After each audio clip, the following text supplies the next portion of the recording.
Everybody, this is Herschel from High School Top 200. We have the next team up in this preseason top 25 ranking. Remember, this is just preseason. This is all just off the top of my head and information that I've gathered. This is not the official teams because everyone's still going through trials and stuff. But this is just what I think. So we've got the next one is Southland Boys. Now, Southland Boys did great last year for what they did last year, and coming out of the South, representing the South last year.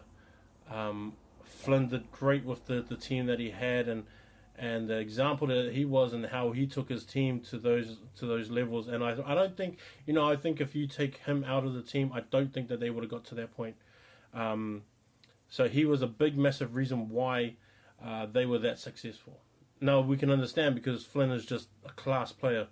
I think he's maybe one of the best hookers that has been through the top 200 rankings, and I think that he actually has a massive future ahead of him. And so we come to 2017.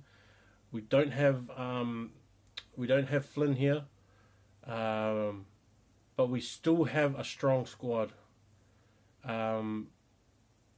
They are missing. I think they have some gaps within this team that we will only find out how it works once we get into play.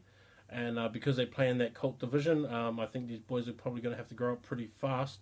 And these are the times where I don't like the Colts division because now we got kids who are new to the rugby first 15 system, or like these guys start off with a pretty young sort of aged team, where some of them might not be at that stage to play older fellas like that. And I think that this is the kind of the team. So I think Southland might get beat up in that Colts division, but will be okay once they start playing first 15s in their inter-schools and things like that. So for the front row, I really like Jacob Payne. Like, I think that he's as a year 12 guy, and he's coming back this year. He's going to have that starting role. He's got to start proving himself. And the best advice I would give to Jacob is don't try and be Flynn. Just be Jacob. Do your role. Do your part. Prepare well for your team, for your competition for week after week. Do things like that, but still just be your own player. Don't try and be Flynn. Just play your own game, play to your strengths and things like that. Ricky is back. Kawe Gorge. Sorry, bro, if I killed your name. But he'll be there. Nico seems to be the other prop that they're looking at. Manina. Hayden Smith, I think, is one of the guys that are really going to be looked at. Now, I've got word that Ben Poulin, who I think is one of the best locks in the country, is going to have a try at blindside. And I can understand the blindside when it comes to reps, when it comes to your team, but in reps, I think that he probably would have to fall back into his locking position, and I think that's going to be his position when it comes to New Zealand secondary schools and maybe under 20s. Hopefully he's gone a bit taller because it's going to make it even better. Quinn White and Sean are probably going to be the guys that fill in that 7 spot, depending one or the other. Now, Curtis Williams coming back, I think he's going to be one of the top prospects in the country for the loose forward position. He's looked at as a number 8 for his team. I think he's going to be a perfect sized blindside when it comes to New Zealand secondary schools. He does have a lot of competition, as we do in New Zealand when it comes to loose forwards. We have a lot of competition, but I think he's got the right balance of combination and smarts to even make that short list for New Zealand secondary schools. And after watching him play, like, I've seen him on film a few times last year, but when I went to the top 4 and then I saw him actually playing in the top 4, I saw a lot more than what you would see when you're just watching film, like just on film and stuff. And so that's what convinced me that Curtis was going to be at that level. So hopefully if I see him again this year and I see how much he's improved, it would only make it even give me a better idea of where he's at, and I think he's going to be one of those top players this year. Like I said, he's going to be number 8, probably going to be number 8 for his school, and then probably blindside when it comes to reps. Ben Pope seems to be the first 5 there. I haven't really seen much of him. I've heard about him a lot, and they talk about him pretty high.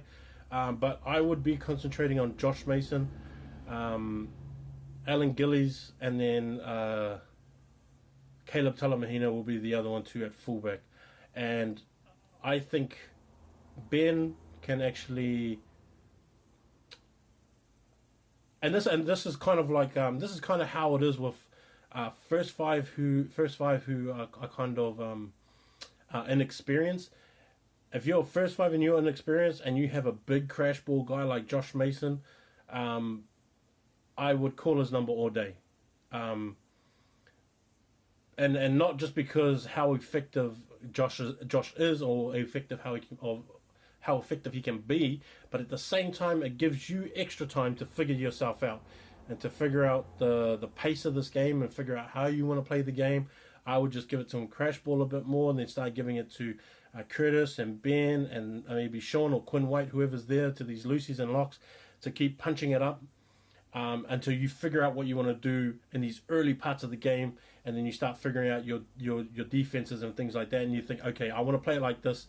I figured out what I want to do and how I want to play it, and then Josh Mason will be that perfect guy to kind of start it up. Darcy Moore seems to be another guy in centre who they really like.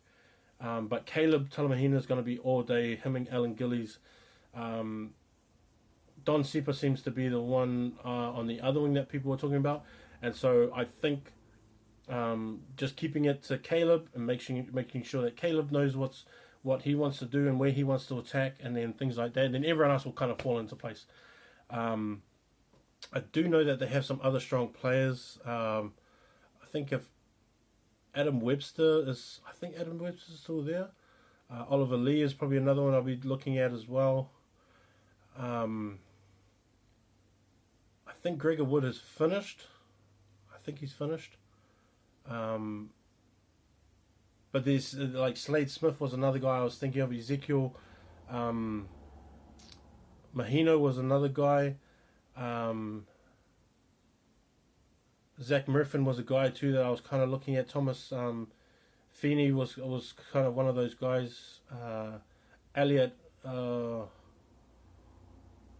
what's his name? Warrender, I think his name was. It's the other guy I was looking at too, because I thought these guys will all make a thing. So I'd see if these guys. I think if all these guys are there, the guys that I just named, and then they end up on the bench, I would be pretty happy with my bench players, because I know that once they all come on, they're going to be able to do the business, and then you won't have to worry about it. Always have a good bench. Always have a good bench. The strength of the 15 is relied on what the bench brings on and how they can hold up. So if you've got bench players that can hold up, you're fine as a complete team. There's no use having a big, strong 15 when you've got guys coming off the bench that are more like cats, but they act like lions. So yeah, let's have a look at this Southland team. I can't wait to see what they have. Hopefully I can get more footage of them this year playing in their Colts grade. I'm going to do my best to get more footage or go down there. So we'll see what happens. Right, that's my review for these fellas. Southland boys, peace.